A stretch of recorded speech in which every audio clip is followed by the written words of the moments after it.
লগতে অৰুণোদয় আঁচনিখনৰ সৈতে হিতাধিকাৰীসকলৰ আধাৰ, ভোটাৰ তালিকা অথবা ৰেচন কাৰ্ডৰ নম্বৰ সংলগ্নকৰণৰ কামো আমি এই অৰুণোদয় মাহৰ সময়তে হাতত ল'ব বিচাৰিছোঁ। হিতাধিকাৰীসকলৰ ঘৰত অত্যন্ত গৌৰৱেৰে সৈতে অৰুণোদয় লগো সংলগ্নকৰণৰো কাম আমি সম্পন্ন কৰিম। দ্বিতীয়তে, এই আঁচনিৰ অন্তৰ্গত বহু মহিলাই যোৱা সময়ছোৱাত দৰিদ্ৰতাৰ কৰাল গাহৰ পৰা মুক্তি পাইছে। পৰিয়ালৰ কোনো সদস্যই হয়তো চৰকাৰী চাকৰিকে পাইছে বা আন কোনোবাই ব্যৱসায়িক কাম কাজো কৰিছে। এনেধৰণৰ সুবিধাৰে যিসকলে অৰ্থনৈতিক সচ্ছল হৈছে সেইসকলে যাতে স্বেচ্ছাই অৰুণোদয়ৰ সুবিধা পৰিহাৰ কৰে তাৰ বাবে মই আহ্বান জনালো। আমাৰ দায়িত্ব গাঁৱৰ আটাইতকৈ দুখীয়াজনে যাতে অৰুণোদয় পাব পাৰে। যোৱা কিছুদিনত মই অসমৰ বিভিন্ন গাঁও ভূঁইলৈ গৈছোঁ।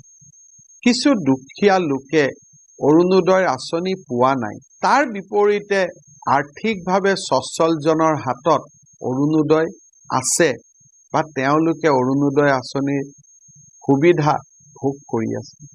মই ভাবোঁ এয়া মানৱতাৰ বিৰুদ্ধে কৰা এক মোৰ দৃষ্টিত নীতি বহিৰ্ভূত কাম।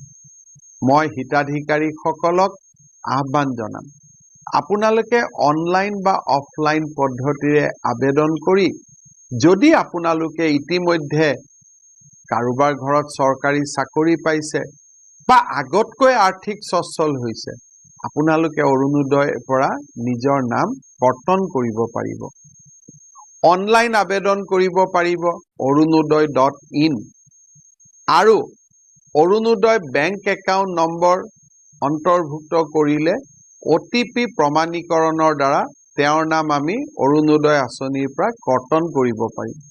অফলাইন পদ্ধতিত নাম কৰ্তনৰ বাবে হিতাধিকাৰীয়ে উপায়ুক্ত বা চক্ৰ বিষয়াৰ কাৰ্যালয়ত প্ৰাসংগিক তথ্যৰে সৈতে এখন লিখিত আবেদন কৰিব লাগিব। এনেদৰে স্বেচ্ছাই আঁচনিৰ পৰা নাম প্ৰত্যাহাৰ কৰিলে নতুন হিতাধিকাৰীৰ অন্তৰ্ভুক্তকৰণত চৰকাৰৰ বহুত ডাঙৰ সহায় হ'ব। মই প্ৰতিগৰাকী অৰুণোদয় হিতাধিকাৰীক এই অৰুণোদয় জৰীপ বা অৰুণোদয় মাহৰ লগত সহযোগিতা কৰিবলৈ আহ্বান জনালোঁ। কলেজত পঢ়া ছাত্ৰ ছাত্ৰীসকলে আপোনালোকৰ ঘৰলৈ যাব আৰু আপোনালোকে তেওঁলোকক সহযোগ কৰিব। পুনৰবাৰ মই আৰ্থিকভাৱে সচ্ছল বা যোৱা কেইটামান দিনত যাৰ পৰিয়ালত চৰকাৰী চাকৰি হৈছে, ব্যৱসায়িকভাৱে সমৃদ্ধ হৈছে, তেওঁলোকক অৰুণোদয় আঁচনিৰ পৰা নাম প্ৰত্যাহাৰ কৰিবলৈ অনুৰোধ কৰিছোঁ।